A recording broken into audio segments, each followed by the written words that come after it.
Salut à tous, bienvenue sur votre nouveau scène historique. Aujourd'hui, on va parler d'une question que tout le monde se pose. Pourquoi les frontières en Afrique sont-elles si droites, si étranges? Dans cette vidéo, tu verras que ces lignes sur la carte ne sont pas naturelles. Elles racontent une histoire de colonisation et de décisions prises loin d'ici sans nous.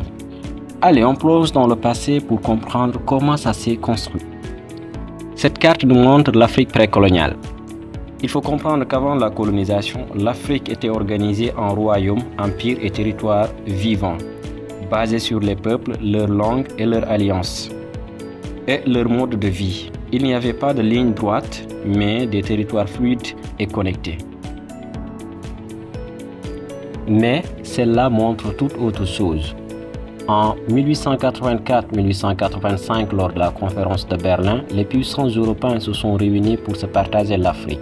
Aucun Africain n'était présent et l'on traçait des frontières droites sur les cartes sans tenir compte des réalités culturelles et géographiques africaines. Il faut savoir qu'avant la colonisation, il n'y avait que des frontières naturelles entre les royaumes et les empires.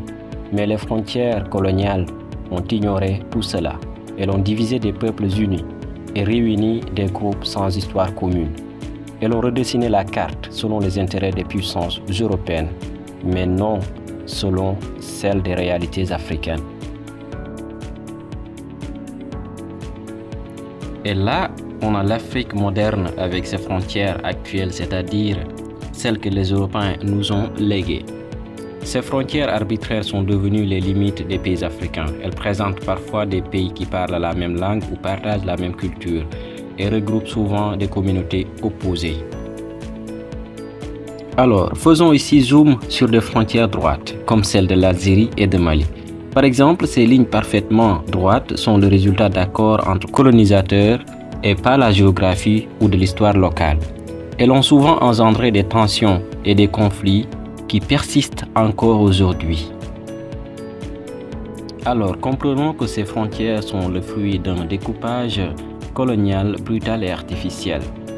Comprendre cela, c'est aussi mieux saisir les défis actuels de l'Afrique.